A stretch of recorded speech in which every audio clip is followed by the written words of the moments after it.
Hey guys, welcome back from break. I hope your spring break went well. Does anybody want to tell me about their spring break? Okay, Taylor. I was out in the 206 with my homies. We were chilling. We had a good time. Chaps. Mine was good. What'd you do? It was good. It's good to hear. So do you guys remember what we learned about before break? Okay, Chas, do you want to tell us? I don't remember. Taylor. I think we were learning about the adult film genre. Last week, actually, we were learning about different genre books. So do you guys remember any of the different genres? Chas, would you like to share? I do not remember. Taylor. Science fiction, fantasy, horror, comedy, something else. Wow, good job. Those are just some of the few genres we learned about last week. So this week, we're going to be learning about historical fiction and learning about the 7 elements that are in historical fiction. Yes, Chas? Can I go to the bathroom? Yes. Anybody know what some elements are in historical fiction? So what are elements that are in historical fiction? Maybe, perhaps, like real people and real characters. Yes, that's a very good answer. Yes, Chas? History and fiction. That is correct.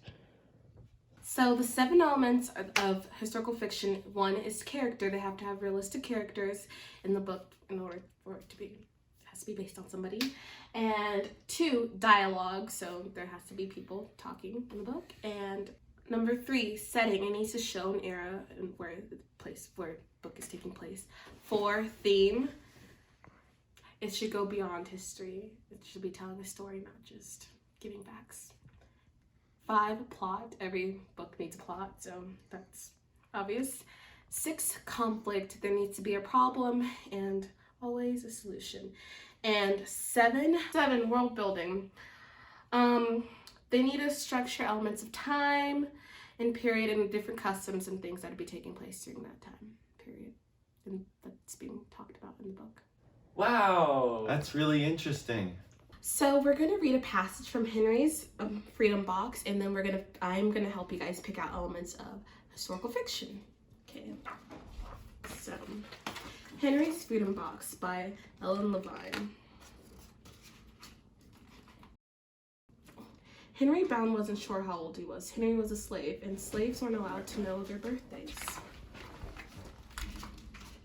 Henry and his brothers and sisters worked in a big house where the masters lived. Henry's master had been good to Henry and his family, but Henry's mother knew things could change.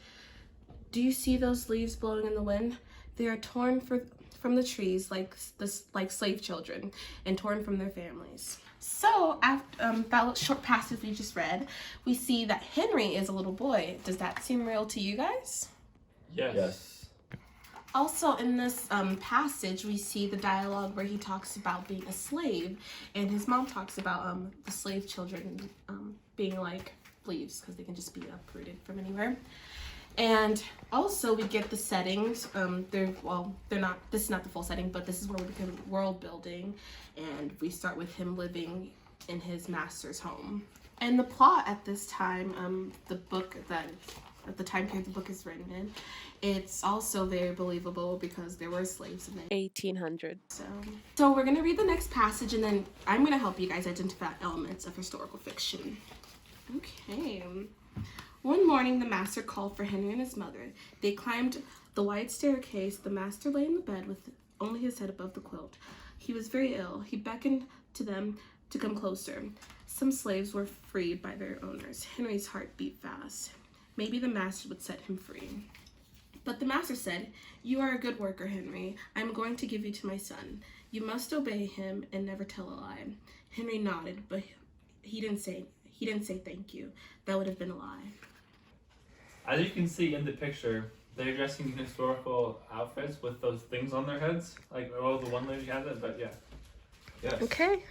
That's a That good tells us observation. The setting and like the time. The and plot. it's during like the 1800s Mm-hmm. in America. Big time. Yeah.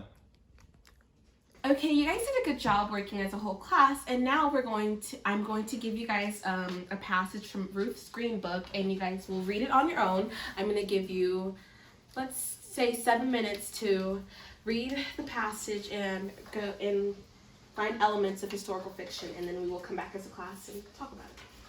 Okie dokie then. I hope that was enough time, so let's come back as a class and discuss what we found in the passage. Okay, Chas, what was some elements that you saw, elements of historical fiction that you saw in the reading? In the reading, I noticed that they used the green book to get around the South, with like navigating where to go. Mm-hmm. Yeah, I went about how you gotta keep your priorities in check. You gotta keep your friends close and your family close to real talk.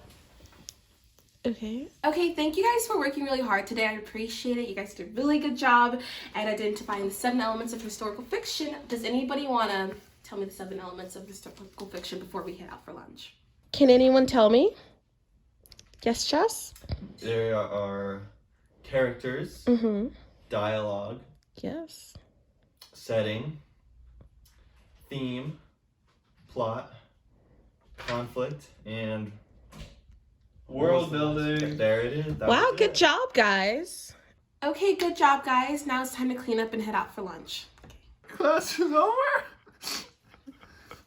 Yes, it is, but don't worry, Taylor. We will be back in class tomorrow.